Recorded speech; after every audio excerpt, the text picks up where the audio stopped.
ورحمۃ اللہ وبرکاتہ۔ میں بشیر احمد مدرسہ جامعہ اسلامیہ دارالعلوم سمری نگر کاپڑا جودھپور اجمیر ہائی وے پہ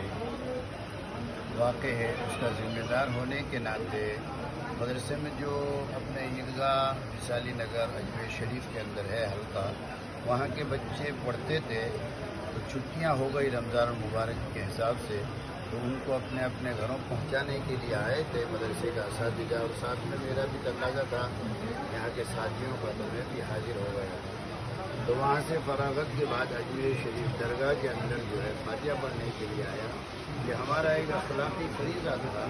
ہم نے اللہ والوں سے سنا ہے کہ اگر کسی علاقے میں آپ کا گزر ہو اور اس علاقے میں کوئی اللہ والا آرام فرما رہا ہو، تو وہاں جو ہے جو کچھ آپ جانتے ہیں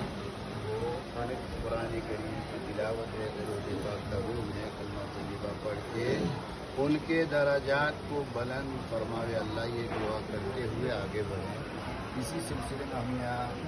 درگاہ میں آئے اور ہمارے بزرگ کی جو ہے ملاقات ہوئی، تو انہوں نے اصرار کیا کہ آپ آئے ہیں تو کچھ دو بات میڈیا کے سامنے بھی پیش کریں۔ اس لیے میرے مزاج میں نہیں ہے میڈیا کے سامنے بولنے کا، اس لیے کہ اس کے لیے ایک مہارت چاہیے، اور وہ مہارت میرے اندر ہے نہیں، میں تو ایک دیہاتی آدمی ہوں۔